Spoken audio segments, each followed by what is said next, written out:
Eh bien, bonjour et peut-être bonsoir si vous nous regardez, suivez ce webinaire en soirée. Écoutez, nous allons aborder donc cette quatrième action essentielle hebdomadaire à faire pour développer sa clientèle et donc son activité sur le long terme. Nous allons parler du suivi des clients dans ce quatrième webinaire qui, vous allez le voir, est d'une importance cruciale, une impérieuse nécessité pour pouvoir obtenir les meilleurs résultats dans ce qui concerne ensuite le datage de nos chers ateliers qui nous rapportent des revenus, mais qui nous feront surtout connaître de nouveaux clients en permanence. Et oui, car vous l'avez découvert lors des précédents webinaires, nous sommes dans un métier qui consiste à transformer nos clients en clients fidèles, mais surtout en hôtes et en hôtesses de nouveaux ateliers. Le secret est là, la clé est là et va nécessiter par là même de créer des relations plus sympathiques et de confiance avec nos clients. Nous en avions parlé notamment lors du dernier webinaire numéro 3, mais également des deux précédents également. Alors, au programme de ce webinaire numéro 4, nous allons aborder 3 points principaux. Premier point, faire de ces contacts des relations. Et oui, nous sommes dans un métier qui consiste à développer sa liste de contacts semaine après semaine, mois après mois, année après année, mais à transformer bien entendu ces contacts en vraies relations qui vont durer. Deuxième point, préparer son suivi client. Et oui, nous allons le découvrir. Le suivi client s'organise, se prépare et doit donc être, à partir de là, plus efficace. Et puis, troisième point, nous allons aborder un outil qui est très important, c'est notre fichier client qui nous permet d'avoir un discours plus personnalisé et plus authentique avec chacun de nos clients. Alors, premier point, premier chapitre de ce nouveau webinaire, faire de ces contacts des relations, de vraies relations, des relations qui pourraient être qualifiées parfois même d'amicales, une certaine amicalité dans la relation, voire peut-être au-delà, une certaine amitié que vous pouvez tisser au fil des années, au fil des mois, avec certains de vos clients ou hôtesses. Pour cela, il faudra, nous allons le voir, proposer un véritable parcours de découverte à ses clients, un parcours de découverte fait de nouveautés, fait de nouveaux événements auxquels vous convierez vos meilleurs clients et pas que.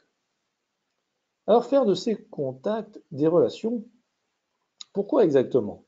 Eh bien parce que dans notre métier, nous allons le voir, et nous l'avons peut-être déjà vu aussi lors des précédents webinaires, nous devons respecter la loi ACR. Je ne sais pas si vous vous souvenez de cette loi très importante.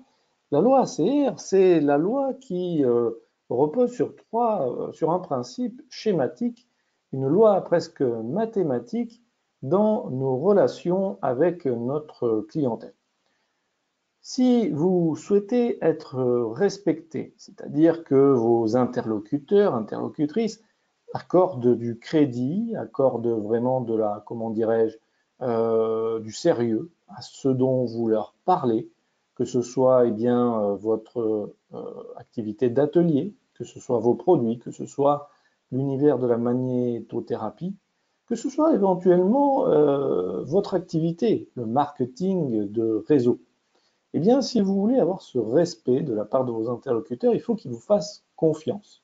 Cette confiance va naître de l'appréciation que vous porteront vos interlocuteurs. Donc, la loi ACR, c'est la loi qui édicte le principe. Si vous voulez avoir de belles relations avec vos clients, il faut se faire d'abord apprécier pour obtenir une confiance de leur part.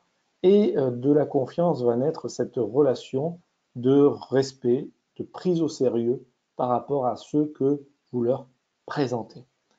Donc, faire de ces contacts des relations, c'est indispensable, c'est le but, c'est votre métier, votre cœur de métier, et nous l'avons mesuré statistiquement, c'est augmenter les oui, que ce soit des oui, bien entendu, éventuellement pour vous rejoindre dans l'activité, mais que ce soit aussi des oui pour dater de nouveaux ateliers, de nouvelles présentations magnétiques avec vos clients, et bien ceux avec lesquels vous aurez démarré, développé de belles relations, diront plus souvent oui à hauteur de 40% supplémentaires de réponses positives. Donc, faire de ces contacts des relations, c'est obtenir de meilleurs scores, des meilleurs taux de transformation, on va dire, dans les propositions que vous faites autour de vous à ces fameux clients, interlocuteurs avec lesquels vous avez mis en marche cette loi ACR. 40% de datage en plus. Il va falloir aussi penser à quelque chose d'assez logique, normal. Proposer un véritable parcours de découverte de l'univers magnétique pas à pas pour vos clients. Qu'est-ce que cela signifie? Cela signifie qu'il va falloir nourrir vos relations de nouveautés. Il va falloir apporter en termes de connaissances, en termes de thèmes. En termes de thèmes, nous pouvons imaginer le thème, bien entendu, relatif à la circulation sanguine, peut-être, au tonus, à la concentration, au stress et à la réduction du stress. Il va falloir raisonner par thème, par problématique, pour pouvoir amener le client à découvrir, peut-être plus en détail, mais en plusieurs fois, notre univers magnétique. Pourquoi?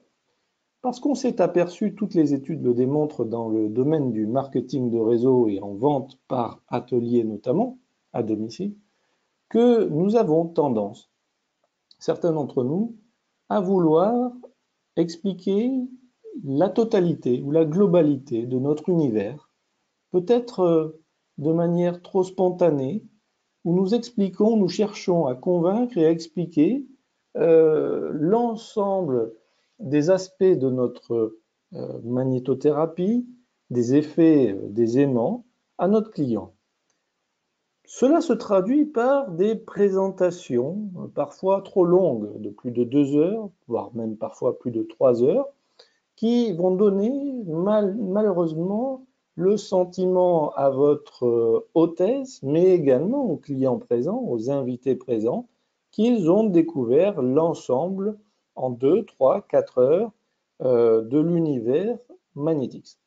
Ceci amène certains d'entre nous dans des problématiques très sérieuses qui se traduisent par des difficultés à redater, des difficultés également à revoir leurs hôtesses 1 à 2 fois par an.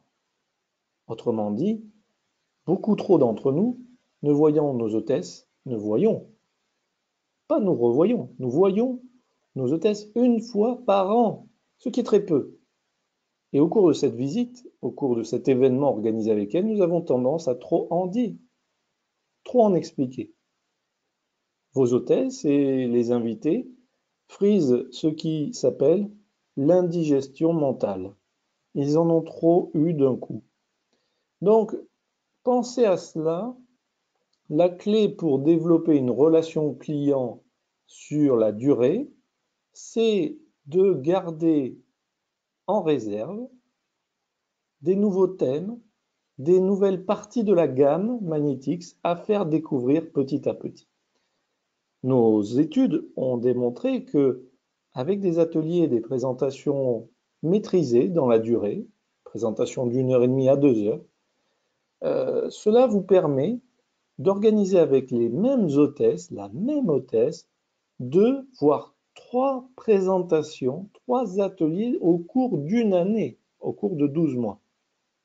Et ces mêmes études, ces mêmes enquêtes que nous avons réalisées démontrent que l'hôtesse, mais également ses invités, qui sont peut-être déjà venus, qui sont déjà venus à l'un des ateliers, dépenseront une enveloppe en euros équivalente pour chaque atelier. En moyenne, 50 à 60 euros pour chaque atelier. Autrement dit, ce n'est pas parce que un client revient en atelier qu'il dépense moins d'argent. En revanche, si vous faites des ateliers trop longs, il reviendra beaucoup moins souvent. Ce parcours client ne va pas, comme vous le voyez sur cette diapo, ne va pas se traduire que par des contacts commerciaux. Surtout pas. Surtout pas. Comme vous le voyez à l'écran, il va falloir alterner les contacts commerciaux.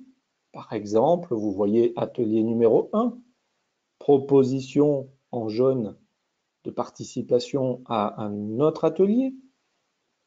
Il va falloir alterner ces contacts commerciaux avec des contacts de sympathie, traduits par les flèches vertes à l'écran qui indiquent suivi satisfaction. Et oui, en tant que conseiller à domicile, vous avez un rôle qui frise celui du coach personnel, qui se soucie de la satisfaction de son client. As-tu constaté ou avez-vous constaté des effets? À quel moment de la journée portez-vous votre bijou à effet? Depuis quand? Avez-vous été satisfaite par le délai de livraison? Un ensemble de questions que nous pouvons poser à nos clients qui vont leur faire se dire que nous nous soucions réellement de leur bien-être et d'eux-mêmes. Ceci participera grandement à l'appréciation, qui est la base de la confiance. Cette appréciation qui induit la confiance va augmenter les chances que lorsque vous ferez des propositions qui apparaissent schématiquement en jaune à votre écran, vous obteniez 40% de réussite en plus. L'appel de suivi dont je viens de parler se fait souvent à 3 à 4 semaines après l'atelier. L'appel de relance est un contact commercial, une proposition indiquée par des flèches en jaune à l'écran, se fait 6 à 8 semaines en général après l'appel de suivi.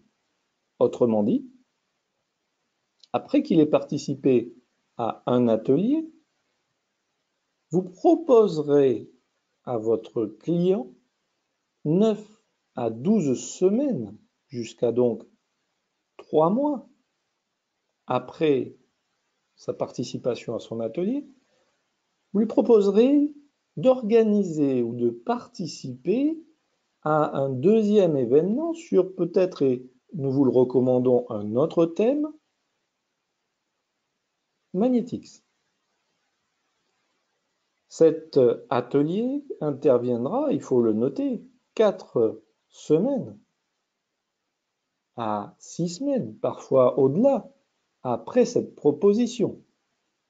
Donc, si on ajoute au minimum 4 semaines, ça veut dire que ce deuxième atelier auquel participera ou organisera avec vous ce client interviendra jusqu'à 4 mois, voire au-delà, après qu'il ait participé pour la première fois peut-être de sa vie à un atelier Magnétix. 4 mois minimum. Ça devrait être suffisant pour qu'il ne se sente bien sûr pas harcelé ou trop sollicité de votre part.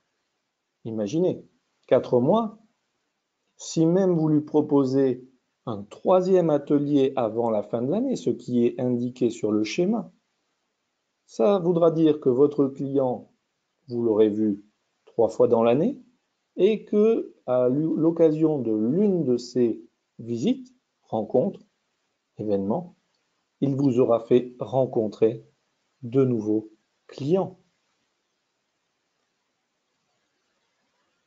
Ce parcours client, qui est donc un suivi, une fidélisation progressive de vos clients, va vous permettre d'augmenter la fréquence des achats de vos clients, mais également l'augmentation du panier client sur l'année. Trop d'entre nous avons tendance à ne porter attention qu'au chiffre d'affaires moyen que l'on réalise par atelier Au cours de l'année, je répète, chiffre d'affaires moyen par atelier, présentation, au cours de l'année. C'est un indicateur intéressant, n'est-ce pas? Et si nous prêtions davantage attention à ce que dépense chacun de nos clients, et en l'occurrence les plus fidèles, ou du moins nos hôtesses, au cours de l'année. Prêtez attention à cela. Imaginez que vous ayez un fichier, ne serait-ce que d'une centaine de clients que vous suivez en 2018. Et que parce que vous portez un maximum attention au contact que vous avez avec eux, à l'organisation d'ateliers avec eux, bref, que vous leur fassiez suivre en 2018 un parcours client, imaginez qu'ils dépensent chacun d'eux ne serait-ce qu'une cinquantaine d'euros de plus par rapport à 2017. Imaginez, 50 euros, 100 clients, vous avez ne serait-ce que là 5 000 euros de chiffre d'affaires supplémentaire par rapport à 2017. Faites vos calculs.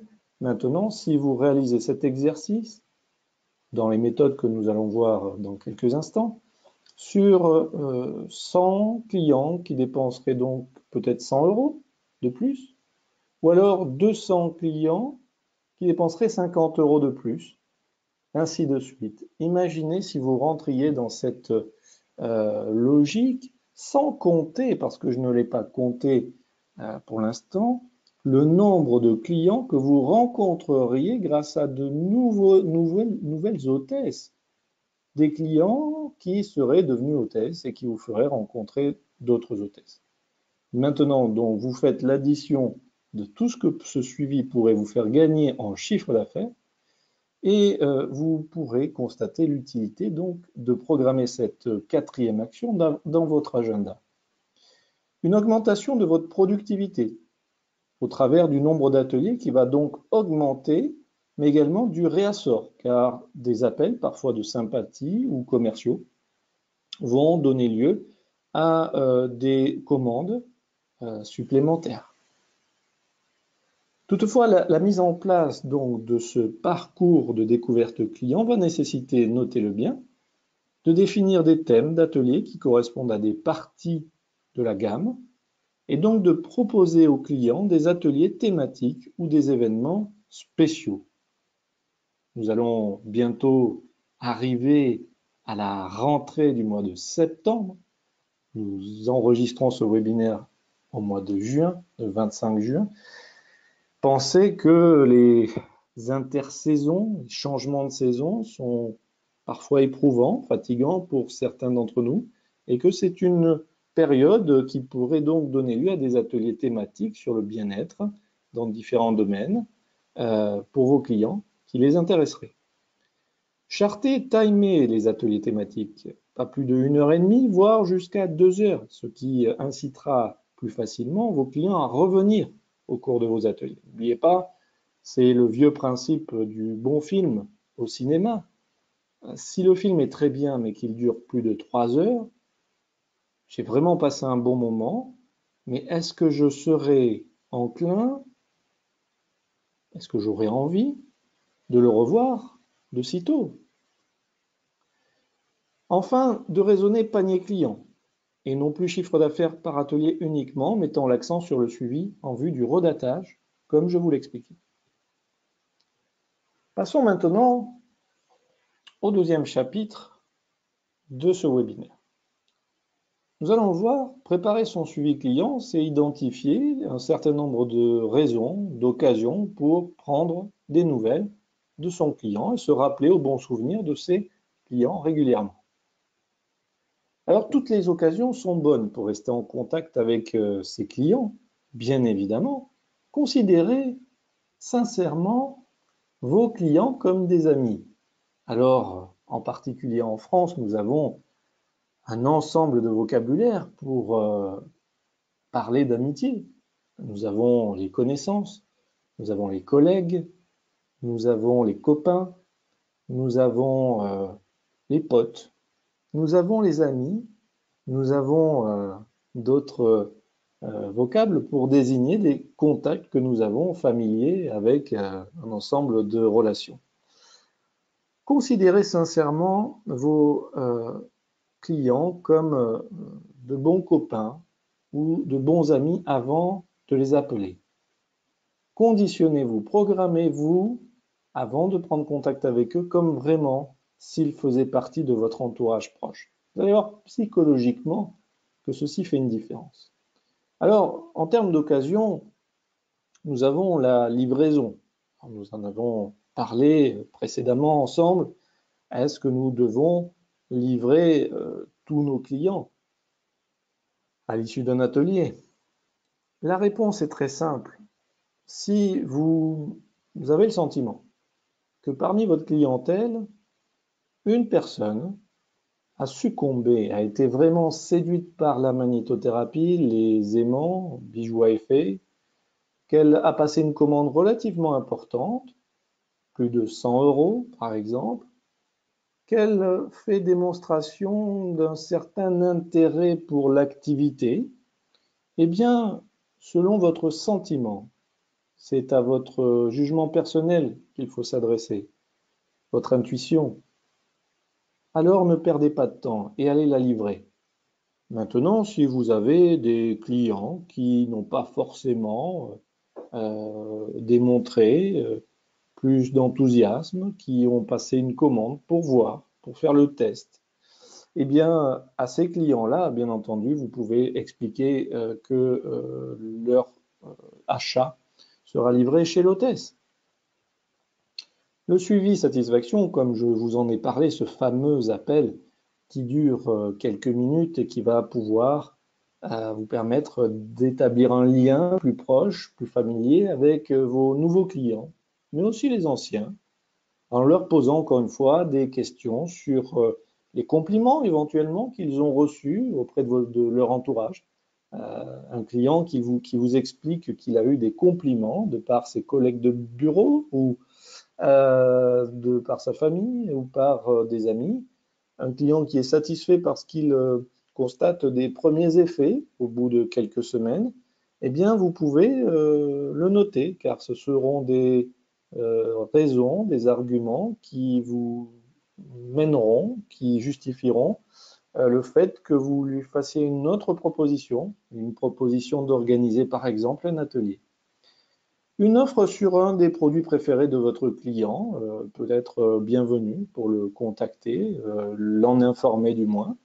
La sortie d'un nouveau catalogue ou d'un produit, je fais référence là au nouveau catalogue qui nous fera sans doute vibrer dans quelques semaines. Anniversaire, nouvelle année, fête des mères, fête des pères. Un petit mot fait toujours plaisir. Pensez à garder aussi le contact par d'autres médias que le téléphone. Ce n'est pas interdit, loin de là.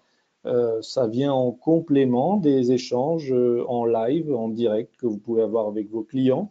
Donc un petit mot par mail, par SMS peut toujours faire plaisir à vos clients et faire en sorte qu'ils se souviennent de vous.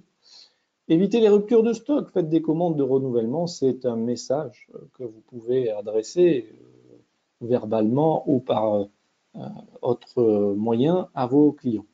Les journées portes ouvertes que vous pouvez organiser à votre domicile ou ailleurs en invitant votre clientèle. Et puis tout simplement offrir un nouvel atelier. Il n'est jamais trop tard pour reprendre contact avec vos clients. Alors je vous conseille même de reprendre contact avec eux, avec des clients que vous n'avez pas vus depuis plusieurs mois, voire plus de 6 mois, pour simplement rafraîchir votre répertoire de contacts. Vous pouvez très bien les contacter pour vous assurer donc qu'ils ont toujours les mêmes coordonnées et que vous souhaitiez vous en assurer. Ceci vous permettra de reprendre contact avec eux, de raccrocher un peu les liens que vous aviez peut-être déjà créés avec eux et peut-être de les recontacter quelques jours, quelques semaines plus tard après ce contact pour cette fois leur proposer quelque chose. Certaines fois, quand vous contacterez certains de vos clients pour vous assurer ils ont toujours les bonnes coordonnées, les mêmes coordonnées, certaines fois vous aurez, comment dirais-je, une fenêtre, l'opportunité pour leur proposer, pourquoi pas, d'organiser un événement avec eux. Certaines fois, ce seront même eux qui vous le demanderont. Je vous l'ai dit et je vous le réaffirme tout de suite, il y a 2 règles pour une bonne fidélisation, autrement dit pour que la loi ACR fonctionne. Premier point et première règle, utiliser des moyens de communication différents. Alors, le face-à-face, quand vous en avez l'opportunité, le téléphone, bien sûr, en priorité les appels. Les appels. Le mail, à condition qu'il soit personnalisé. N'envoyez pas des mails groupés à vos clients sans âme de manière industrielle. Ça ne fonctionnera que très peu. Les réseaux sociaux également, vous pouvez très bien ajouter vos clients à votre liste d'amis et à vos contacts, mais pareil, que vos messages soient personnalisés. Deuxième règle très importante pour une bonne fidélisation, eh bien, d'alterner les contacts commerciaux avec les contacts sympathie. Souvenez-vous des flèches vertes sur ce fameux schéma que je vous ai montré précédemment, qui traduisent des contacts de suivi, satisfaction par exemple. Alors, l'appel de courtoisie ou de satisfaction, il a comme objectif de rester en contact avec ses clients après la vente et de mesurer leur satisfaction. Très bien. Alors, les questions que vous pouvez poser, elles concernent le début de l'utilisation du produit, savoir un petit peu à quel moment de la journée les produits sont portés. Très bien.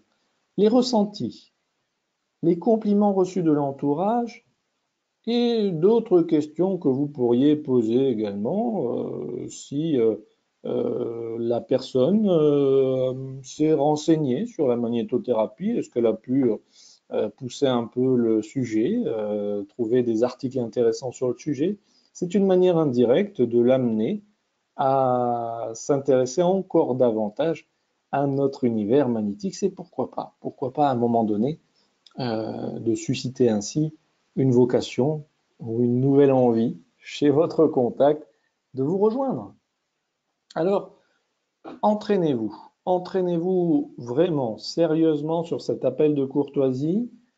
Certains d'entre nous sont peu à l'aise au téléphone. Nous en avons déjà parlé précédemment. C'est une quatrième action essentielle, très très importante, à ne pas négliger, sur laquelle il faut que nous prenions des habitudes. Donc pensez toujours qu'un appel, quand on n'en a pas l'habitude, c'est avant tout un effort. Mais cet effort va se traduire ensuite en habitude, donc ça veut dire très concrètement que cela ne nous demandera plus de souffrance, de stress. Et oui, parce que nous allons répéter et répéter pendant 3, 4 semaines ce geste, ces mots que nous allons répéter auprès de nos clients, ce qui fera que nous développions ces automatismes. Et comme je vous l'ai expliqué précédemment, votre réussite en vente directe par réseau repose sur votre capacité à répéter les mêmes ou quasi mêmes efforts au fil du temps et à prendre de bonnes habitudes. C'est dans ce principe essentiel que reposent vos prochaines vacances sur une plage exotique, dans une destination au bout du monde peut-être, pour vous, pour votre famille, un projet de vie, de nouvelles ambitions, de nouveaux projets, dans votre capacité à être discipliné, à avoir cette discipline, c'est un mot sur lequel j'insiste, au fil du temps, au fil des années. Ce pouvoir de la discipline peut vous mener très très très loin en vente directe par réseau. Donc entraînez-vous seul devant une glace, comme je l'ai fait, comme nous le faisons certains, ou travaillez à 2, à 3 en équipe et réunissez-vous de manière régulière ou ponctuelle pour travailler ensemble sur cet appel de courtoisie comme sur d'autres actions. Vous voyez à quoi je fais référence. L'appel de mise à jour relance, qui est un appel finalement de datage avec des clients que vous connaissez, Le but de ces appels de mise à jour sur une offre nouvelle, de nouveaux produits ou un atelier thématique sur un nouveau thème que ne connaissait pas votre client. C'est donc l'occasion de faire une mise à jour, de passer un appel qui donc a pour but de rester encore une fois en contact avec ses clients, de les informer d'une nouveauté ou d'une promotion, et puis évidemment de proposer un nouvel événement. L'appel répondra de manière très schématique, comme pour l'appel de datage que nous avions vu au cours du webinaire numéro 1, aux 4 étapes suivantes, aux 4 points suivants qui se déroulent en 4, 5 à maximum 6 minutes.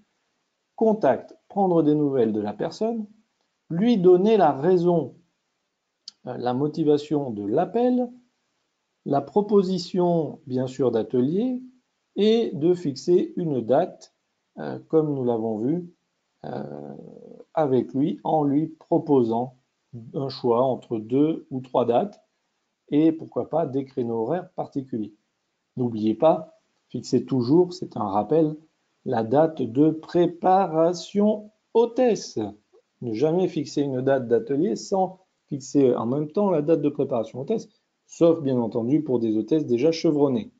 Je m'arrête une petite seconde sur la raison, la motivation de l'appel. N'oubliez pas, en bon vendeur, nous devons toujours identifier ce qui motive un client avant de lui proposer quoi que ce soit.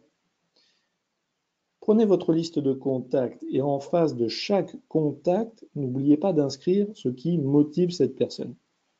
C'est le bien-être et si oui, sur quel sujet? Manque de sommeil, manque de concentration, stress intense, problèmes articulaires, problèmes de circulation sanguine. Donc la motivation est de se sentir mieux, de se sentir soulagé, de se sentir plus tonique sur un ensemble de sujets. Voilà quelles sont les motivations. Des motivations peuvent être autres. Par exemple, vous avez des clients qui sont plutôt très sociables et qui adorent recevoir leurs amis chez eux. C'est une raison de les appeler. Bonjour, comment allez-vous? Je prends de vos nouvelles. Et tout de suite, je vous donne la raison de mon appel, c'est que je sais que vous adorez recevoir chez vous régulièrement vos amis. Et il se trouve qu'au mois de septembre, j'organise des ateliers dédiés à la réduction du stress par les effets des aimants. Voilà par exemple, voilà un exemple que je vous donne sur comment dérouler un appel. Contact, je n'ai pas plus détaillé que ça, vous l'avez compris. Je donne immédiatement la raison de l'appel et je fais ensuite la proposition en valorisant, comme vous l'avez appris lors du webinaire numéro 1, en valorisant ma proposition, en proposant très vite s'il y a un intérêt détecté chez la cliente, un choix entre plusieurs dates, et rapidement, une fois que la date est fixée, je fixe la date de préparation hôtesse. Troisième et dernier chapitre de ce webinaire, un fichier client au top.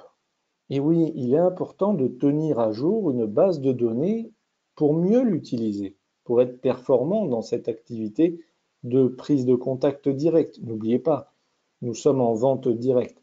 Tout ce qui n'est pas direct, en live, de votre propre initiative, n'a que très peu de chances de fonctionner. Alors, un fichier client au top doit contenir un certain nombre d'informations. Les coordonnées de vos clients, c'est une évidence. Leur date d'anniversaire peut être intéressant pour les raisons que nous avons évoquées. Toute occasion est bonne pour prendre contact. Les produits déjà commandés, bien entendu. Les produits préférés, si vous connaissez des coups de cœur de votre cliente.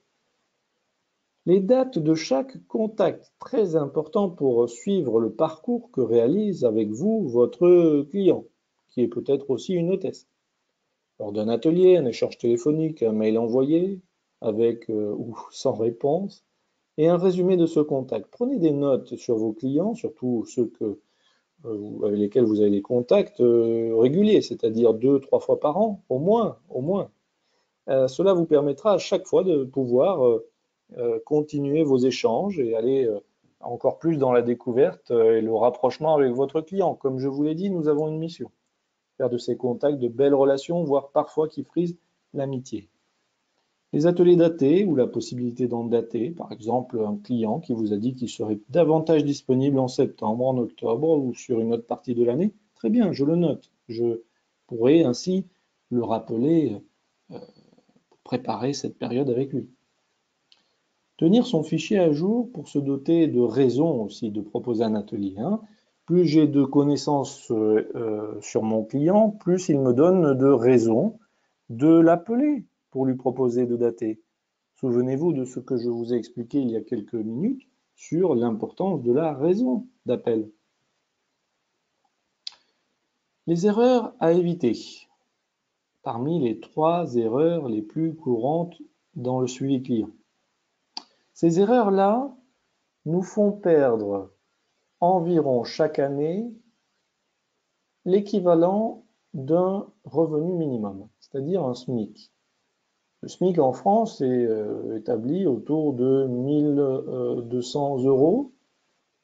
Donc imaginez la perte d'un tel revenu parce que vous n'activez pas, certains d'entre nous n'activent pas cette 4e action essentielle. C'est bien dommage, n'est-ce pas? Donc évitons de continuer à faire ces 3 erreurs. Alors la première erreur vraiment à enrayer, complètement à rayer de ces actions, parce que ce que nous ne faisons pas constitue malgré tout des erreurs. Vous savez que dans notre activité, ce que nous ne faisons pas a autant d'importance que ce que nous faisons. Et oui, puisque ce que nous avons à faire, ce sont des actions qu'on doit répéter chaque semaine ou chaque 15 jours. Donc imaginez, à chaque fois que vous ne faites pas une action, ou du moins chaque action que vous n'adoptez pas, c'est autant de semaines pendant lesquelles vous n'allez pas les faire. Donc ceci va vous priver sur le long terme, la longue durée, bien entendu d'un certain nombre de résultats. Donc considérez que le non est définitif. Qu'est-ce que cela signifie? Cela signifie que nous avons tendance à considérer à la fin d'un atelier, en particulier, lorsque nous avons proposé aux clients de devenir à leur tour hôtesse, nous avons tendance à considérer que s'ils ne nous répondent pas, s'ils ne se manifestent pas, ou s'ils nous disent non en nous donnant une raison qui peut être je n'ai pas beaucoup de temps, etc., et bien que ce non est définitif, que ce non se traduit par cela ne m'intéresse pas et cela n'est pas pour moi, être hôtesse. Alors, il faut être clair et comprendre pourquoi nous avons, en règle générale, lors de nos ateliers, une minorité assez large, très franche, de non par rapport au oui. C'est vrai, pourquoi à la fin d'un atelier, nous repartons avec maximum, en règle générale, encore une fois. Il est évident que parfois nous aurons de très bons résultats, mais en règle générale, nous allons repartir avec 1-2 redatages maximum sur peut-être une dizaine d'invités. Pourquoi? Et pourquoi cela est aussi courant? Pourquoi ceci est si courant? Pour une raison simple, très simple. L'être humain a besoin d'anticiper, de réfléchir, de penser, de gamberger avant de s'engager, avant de passer à l'action. C'est un fonctionnement qui est propre à plus de 90% d'êtres humains dans la population. Plus de 90% des gens ont besoin de gamberger, de peser les pour et les contre, les prises de risques, et souvent se laissent même, vous le savez très bien, dominer par les risques, les peurs, les craintes, avant de faire quelque chose de nouveau. Je vous invite à creuser le sujet en lisant des publications sur, par exemple, le cerveau reptilien, notre cerveau primitif, l'origine de nos peurs, de nos craintes. Eh bien, vos clients n'échappent pas.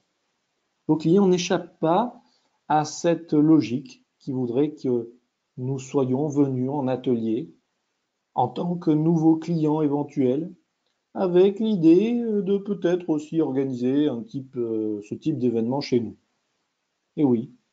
Donc, parce qu'ils n'ont pas réfléchi avant, ces nouveaux clients, ces invités, à la possibilité de le faire chez eux, eh bien, même s'ils ont passé un bon moment, la plupart vous diront non ou ne vous répondront pas, parce qu'ils n'y avaient pas pensé avant. Et c'est ce qu'ils ont appris toute leur vie. Il faut d'abord calculer et réfléchir avant de dire oui. Et vous aurez 10%. 10% des gens qui seront dans la spontanéité, en revanche, qui seront tout à fait rassurés, qui ne partiront pas avec de mauvais a priori. Et c'est avec cela que vous allez redater le plus souvent. Donc, que faisons-nous des 90% autres? Que faisons-nous de toutes ces personnes qui nous ont dit non à la fin de l'atelier? Plus rien? Nous attendons éventuellement que l'hôtesse qui les avait invités daigne bien refaire un atelier dans les prochains mois, en les réinvitant peut-être. C'est ce que nous attendons vraiment pour revoir ces clients, pour développer une relation avec eux? Bien entendu que non. Donc, ne considérez pas, la leçon à tirer de cela, c'est qu'il ne faut pas considérer ce non comme définitif. Le suivi que vous allez faire avec ces clients va tout déterminer. Dites-vous que après l'atelier, 3-4 semaines, voire parfois 5-6 semaines après l'atelier, lorsque vous allez les appeler pour savoir s'ils sont satisfaits, ces clients, en ayant porté nos bijoux, vont et auront développé une nouvelle relation avec la marque, un rapport différent, un rapport nouveau, un rapport de confiance, un rapport de satisfaction pour beaucoup d'entre eux. Satisfaction par rapport aux effets ressentis, satisfaction, contentement par rapport aux compliments qu'ils auront reçus. Ils auront développé également un certain affect avec le bijou qu'ils portent. Donc la relation au produit, la relation à la marque, et à travers cet appel de satisfaction, la relation avec vous, qu'ils auront développé après l'atelier, 4, 5, 6 semaines après, pourra tout changer. Et va tout changer pour 25% d'entre eux au minimum. Je vous ai parlé tout à l'heure de 40% de datage en plus. Eh bien, la vérité se situe entre les deux. 25, 40. Pour minimum un quart d'entre eux, tous ces clients qui vous auront dit non à la fin de leur premier atelier, pour au moins un quart d'entre eux, lorsque vous allez les rappeler 6 à 8 semaines après votre appel de satisfaction, je vous renvoie au schéma de tout à l'heure, eh bien, ils vont dire oui, ok, après tout, pourquoi pas? C'est mathématique, c'est la loi des nombres. Tout le monde ne peut pas dire oui, mais tout le monde ne peut pas dire non, y compris parmi eux. Donc, faites cet exercice sur cette année, sur les 12 prochains mois, et soyez très attentifs aux résultats que vous allez obtenir par rapport aux 12 mois précédents, au cours duquel vous ne faisiez pas cet effort de reproposer 3-4 mois plus tard à un client qui vous avait dit non, de reproposer, d'organiser un atelier. Faites cet effort et constatez les résultats. La deuxième erreur à éviter, vraiment, pour ne pas vous priver de revenus supplémentaires, c'est de contacter vos clients occasionnels en premier. Qu'est-ce qu'un client occasionnel? Alors un client occasionnel, c'est un client que nous ne voyons pas souvent, pour ne pas dire une fois par an peut-être. Et un client qui ne vous achète pas beaucoup, ne passe pas de grosses commandes. Vous voyez, autour de 50 euros, voire même en dessous. Donc, si on résume, un client que nous ne voyons pas fréquemment et qui ne nous achète pas beaucoup. On a tendance, certains d'entre nous, et je dirais un nombre relativement important de partenaires Magnétics, à les contacter en premier lorsque nous souhaitons remplir notre agenda, fixer des dates d'atelier. Pourquoi? Bien, d'après les remontées que nous avons eues du terrain, certains d'entre vous, beaucoup trop d'entre vous, se disent que parce que nous n'avons pas vu depuis longtemps ces clients, parce que, après tout, ils n'ont pas dépensé beaucoup d'argent lorsque nous les avions vus, eh bien, il y a plus de chances qu'ils nous disent oui. Et que si nous nous orientions vers des clients que nous avions vus il y a 3 mois ou 4 mois, qui avaient à l'époque, à ce moment-là, dépensé plus de 100 euros, 150, 200 euros, parfois même plus, au-delà, 300 euros, eh bien, si nous contactions ces personnes-là, les chances qu'ils nous disent non seraient ou sont beaucoup plus élevées.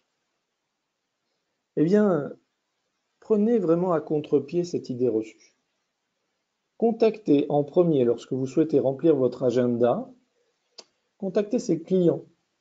Ces clients qui vous ont vu il y a 3 mois, ou peut-être même avant, et qui ont dépensé de l'argent en conséquence lors de votre visite, rendez-vous. Contactez-les en premier. Et vous allez être surpris du résultat. En effet, si vous avez une relation cordiale avec eux, amicale, qu'ils ont dépensé et qui n'hésitent pas à dépenser par ce fait aussi de l'argent, c'est parce qu'ils adorent notre univers. C'est parce qu'ils sont complètement convaincus par les effets des aimants. Donc, contactez-les en premier lorsqu'il s'agit d'organiser un atelier pour qu'ils puissent faire découvrir, si ce n'est pas à eux, à leur contact, à leur connaissance, à leur entourage, notre univers. S'ils sont passionnés par notre univers, contactez-les en premier. Si vous avez une relation de proximité avec eux, contactez-les en premier. Ne misez pas votre succès sur le principe que des clients occasionnels vous diront plus oui que des clients réguliers, fréquents. Deuxième erreur à éviter. Enfin, troisième erreur, c'est de considérer que vos bons clients, ceux dont je viens de parler, feront le premier pas. Qu'est-ce que cela signifie, faire le premier pas? C'est-à-dire que nous avons tendance à s'imaginer que pour des occasions, Noël, fin d'année, anniversaire, eh bien, nos clients penseront à nous. S'ils ont besoin de faire plaisir à quelqu'un à qui ils ont parlé parce qu'ils sont tombés dans notre univers, sont complètement séduits et passionnés, ils auront, vous vous dites, tendance à revenir vers vous pour acheter un produit pour leur entourage, un ami. C'est complètement faux. Cela, en réalité, se produira assez peu fréquemment. En réalité, vos bons clients, même s'ils adorent notre univers, même s'ils adorent le produit qu'ils portent, et qu'ils pensent éventuellement à faire cadeau à quelqu'un de l'un de ces produits ou à lui faire découvrir cet univers, parce qu'ils auront peur de vous déranger en se disant ah, si tous les clients de ma conseillère font comme moi l'appel, eh bien la pauvre, elle ne va pas s'en sortir. Vos clients auront souvent peur de vous déranger. Certains de vos clients auront peur de mettre le doigt dans l'engrenage, c'est-à-dire que sur le motif j'ai besoin d'un produit, finalement, ils ont peur ils ont peur de dépenser trop d'argent, ou ils vont avoir peur que vous leur proposiez d'office d'organiser un atelier. Alors, plutôt que d'attendre des appels de bons clients, n'oubliez pas de les suivre, n'oubliez pas de les informer d'une offre. N'oubliez pas de garder le contact, tout simplement, pour leur souhaiter un anniversaire, pour leur souhaiter de bonnes vacances d'été, par exemple. N'oubliez pas. Vous pouvez tout simplement, là nous arrivons à la fin du semestre 2018, premier semestre. Chaque fin de semestre, c'est l'occasion bien, de remercier aussi tous nos clients pour le temps qu'ils nous ont accordé et nous avons été heureux de leur faire découvrir un peu plus l'univers magnétique. Souhaitez-leur de bons moments, mais remerciez-les aussi. Une fois par semestre, c'est quand même quelque chose d'important que nos clients apprécient. Voilà, nous arrivons à la fin de ce webinaire numéro 4, cette quatrième action essentielle, suivre ses clients et muscler son activité parce que sans ce suivi, sans cette donc relation personnalisée grâce à ce suivi avec vos clients, eh bien vous ne développerez qu'à vitesse réduite votre fonds de commerce, votre activité. S'il y a des questions, n'hésitez pas, vous pouvez m'envoyer envoyer un email à Magnetics France pour toute précision complémentaire. Quant à moi, je vous retrouve très rapidement, je vous retrouve pour le webinaire numéro 5, au cours duquel nous aborderons cette cinquième action hebdomadaire. Je vous remercie et je vous dis à très bientôt.